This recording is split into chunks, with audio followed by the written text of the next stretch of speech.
Pertanyaan untuk pengentalan darah, apa ada rempah-rempah khusus?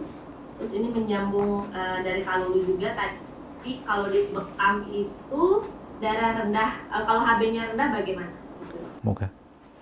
Baik, Bismillah. Jadi sebenarnya kalau untuk pengentalan darah ya, lagi-lagi saya ajak kita untuk berpikir ya.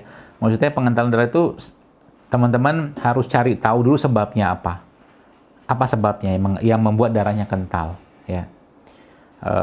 Biasanya umumnya karena kurang air juga bisa ya, kurang gerak juga bisa, matahari kurang, banyak sebabnya, nanti dicari dulu. Nah, kalau untuk apa yang bisa kita masukkan ke badan kita untuk mengencerkan darah tadi, banyak sebenarnya ya.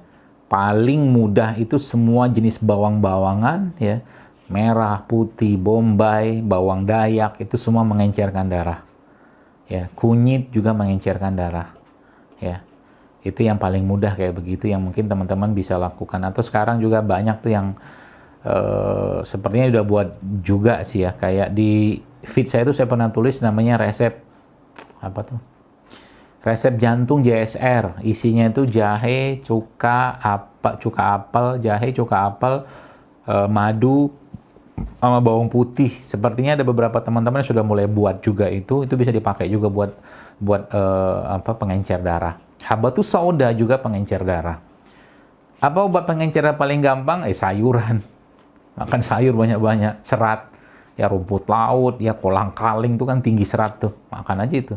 Air kelapa juga insya Allah akan membantu mengencer. Jadi banyak sekali sebenarnya polanya. Termasuk bekam juga bisa dilakukan untuk mengurangi ya pengenceran atau kekentalan darah.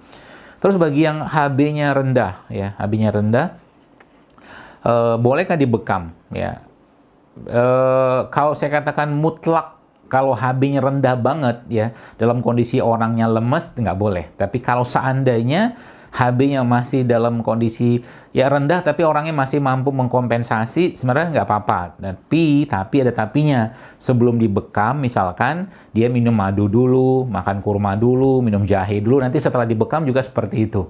Ya. Dan kalau pada saat pembekaman dia pusing-pusing, mual-mual, stop pembekamannya.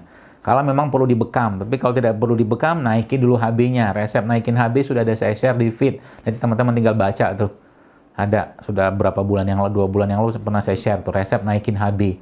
Ya. Ya termasuk juga dengan orang-orang yang tensinya rendah. Berarti tensi rendah perlu dibekam nggak? Saran saya sih, kalau orang yang ngebekam ini tidak profesional, tidak senior, jangan. Karena bisa drop tensinya. Memang bekam itu bukan karena darahnya itu yang membuat tensi itu turun, tapi mekanisme sistematik atau sistemik yang ada pada bekam akibat penusukan tadi itu yang akan menyebabkan orangnya bisa drop juga. Maka kalau lagi HB rendah, biasanya tensinya rendah, kita tidak terlalu sarankan, kecuali memang perlu banget. Ya. Nah, itu sebabnya kalau lagi teman-teman, kan hari ini tuh tanggal 20 Zulhijjah. Nah, besok 21. Nah, hadisnya Nabi SAW adalah berbekam pada tanggal 17 atau 19 atau 21 pada bulan Islam itu menyembuhkan penyakit. Ambil peluang ini.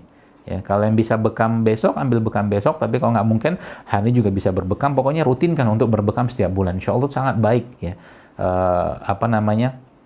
Faidahnya untuk tubuh kita. Karena itu salah satu sunnah yang disampaikan oleh baginda Nabi SAW. Dan ini pertanyaan terakhir sebelum pisah juga mungkin saya berpesan kepada teman-teman, saya mengajak Anda karena ya kakak-kakak di sinilah gitu kan, kakak-kakak yang baik dan soleh-solehah. Ya.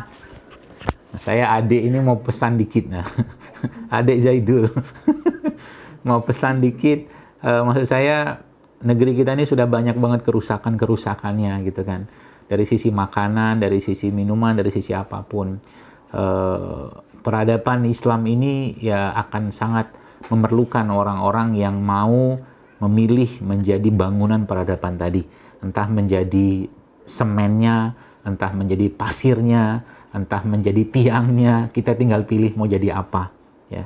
Tapi ambillah peran tadi ya, kalau Anda bisa berdakwah mungkin dari sisi mungkin makanan sehat segala macam. Jadi makanan sehatnya bukan cuma ya berjualan, dia tidak masalah. Maksud saya ajak masyarakat untuk mengenal makanan-makanan sehat yang mudah, murah dan mereka bisa dapatkan. Jangan bebani lagi mereka dengan hal-hal yang menyulitkan ya mereka untuk hidup sehat. Jadi ambil peran ini, kalau saya boleh sarankan, bantu saya juga gitu kan untuk kita sehatkan umat Islam di negeri ini khususnya.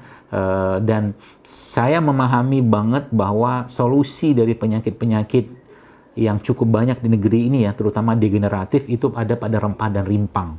Rempah dan rimpang itu jawabannya. Karena Allah sudah mentakdirkan Indonesia ini kaya dengan itu gitu kan. Nah, sekarang kita ambil ya. Jadi bagaimana orang bisa selamat dan apa keutamaan yang kita bisa dapatkan itu luar biasa. Menyelamatkan nyawa seseorang ya, atau memberikan mengambil hajat atau menunaikan, membantu hajat orang lain itu pahalanya besar sekali ya. Jadi mungkin di luar mungkin menjadi brand ambasadornya Wardah ya. Saya kira mungkin kita bisa berbuat lebih banyak lagi untuk umat ini dengan cara masing-masing. Saya sendiri nggak mau mengkoordinir ya. Lakukanlah kebaikan itu dengan cara-cara teman-teman sendiri, sehingga dengan itu orang lebih banyak yang terinspirasi ya, bisa lebih sehat dan pada akhirnya ibadah mereka lebih baik ya. Karena tujuan kita hanya itu. Karena kalau kesehatan tidak membuat seseorang itu menjadi lebih baik ibadahnya, terus buat apa sehat? Mendingan sakit yang dengan itu Allah gugurkan dosanya. Wallahu ta'ala alam. Mohon maaf mungkin kalau ada yang salah dari apa yang saya sampaikan ini, semoga bermanfaat dan semoga Allah jauhkan negeri kita dari segala macam wabah, bala, penyakit-penyakit yang berat, dan semoga Allah segera sudahi wabah ini, dan semoga setiap hari dalam kehidupan kita, khususnya ba'da ujian ini, Allah semakin kuatkan dan teguhkan dan kokohkan iman kita jauh lebih baik dari saat ini, karena mudah-mudahan ujian harusnya menjadikan kita lebih baik setelahnya. Dan semoga Allah wafatkan kita semua dalam husnul khotimah, Allah jauhkan kita dari fitnah kubur, dari azab kubur, dan semoga Allah pertemukan kita kembali bersama orang-orang yang kita cintai, keluarga kita, ayah ibu kita, dan pasti bersama Nabi SAW nanti di surga Firdaus yang tanpa hisab dan tanpa azab. Assalamualaikum warahmatullahi wabarakatuh.